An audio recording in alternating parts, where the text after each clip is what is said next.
What avoidants need to thrive in a relationship and why most people get it wrong. Avoidants do not struggle in relationships because they do not care, but because closeness itself activates something overwhelming inside their emotional system. At the beginning of any relationship, they often appear calm, independent, and even emotionally stable in a way that feels very attractive to others. But beneath that calm surface, there is usually a strong need for emotional space, autonomy, and the ability to process feelings without pressure.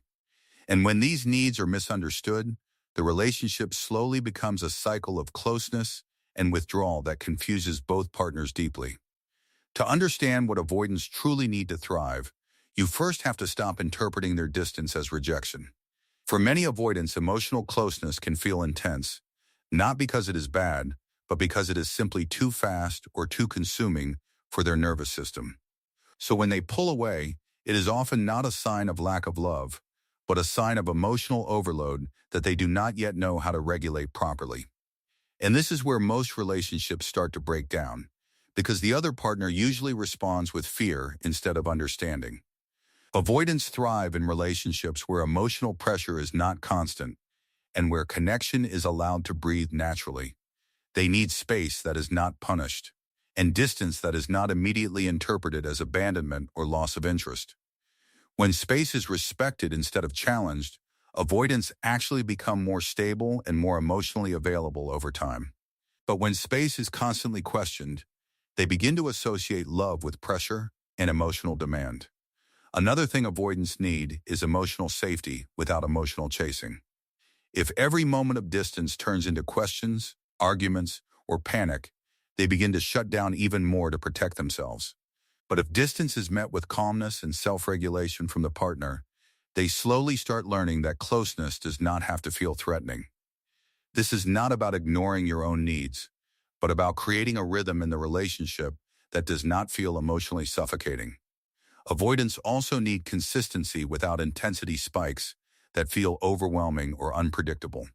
They are often more comfortable with steady emotional presence rather than extreme highs and emotional pressure followed by fear-based reactions. When a relationship feels emotionally stable and predictable, avoidants begin to relax and open up in ways they normally cannot under stress. But when the emotional environment feels chaotic, they instinctively retreat to regain control over their internal world. One of the most misunderstood needs of avoidance is autonomy within connection. They do not experience love as merging or constant togetherness, but rather as two individuals who choose each other while still maintaining personal identity. When they feel they are losing their individuality, even in a loving relationship, their nervous system starts signaling danger instead of safety. And that is when emotional withdrawal becomes their primary coping mechanism. Avoidants also thrive when communication is clear, direct, and free from emotional punishment. They struggle with indirect expectations, emotional tests, or silent pressure that is meant to force reassurance. Instead, they respond better when needs are expressed calmly and without emotional escalation.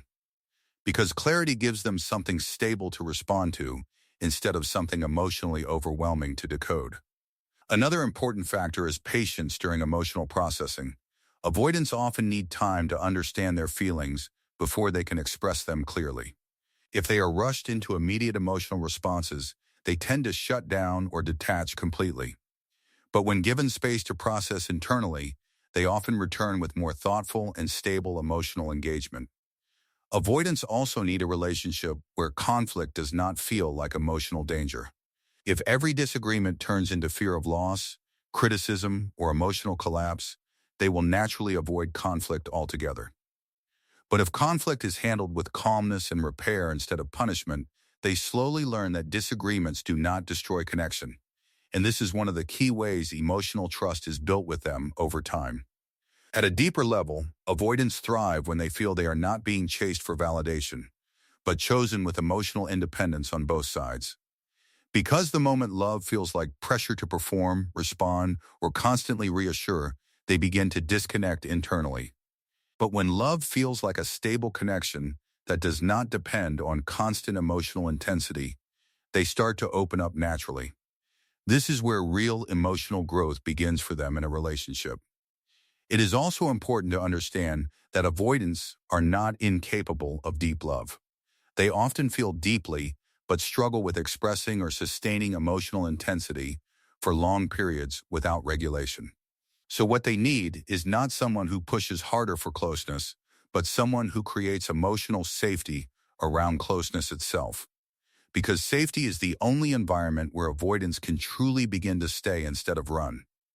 And when all of this comes together, something very powerful happens in the relationship dynamic.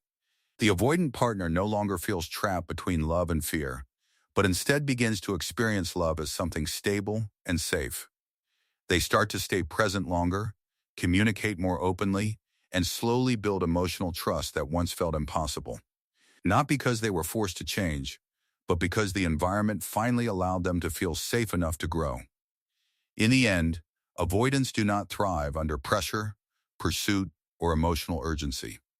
They thrive in calm connection, respectful space, and emotionally safe consistency that does not demand more than they can give at once. And when a relationship finally understands this balance, both partners stop fighting each other's nervous systems and start building real emotional understanding.